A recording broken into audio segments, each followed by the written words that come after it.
Let's talk something about the removal of white background from the JPG images, as you must have witnessed in your projects. So let's get started. As you can see that there is 3D gift box that has a visible white background, but in some cases we do not need the white background and we have to deal with the raster images in Adobe Illustrator as well. So for that purpose we have to use the pen tool and just quickly trace it.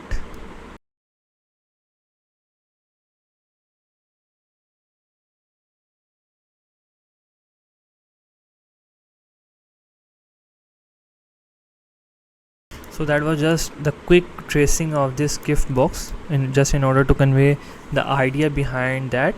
So once you have traced the object, so you need, let's delete this background layer. Okay, so just select these two things, right click and click on make clipping mask. So now let's see where is the white background. Let's draw the main background once again, send it to back, and here you can see that the JPG image is now without the white background. So if you just want to create the JPG of this particular box,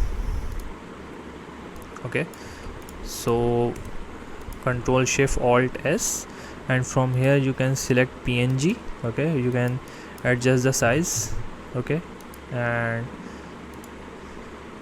let's name it as Saad, and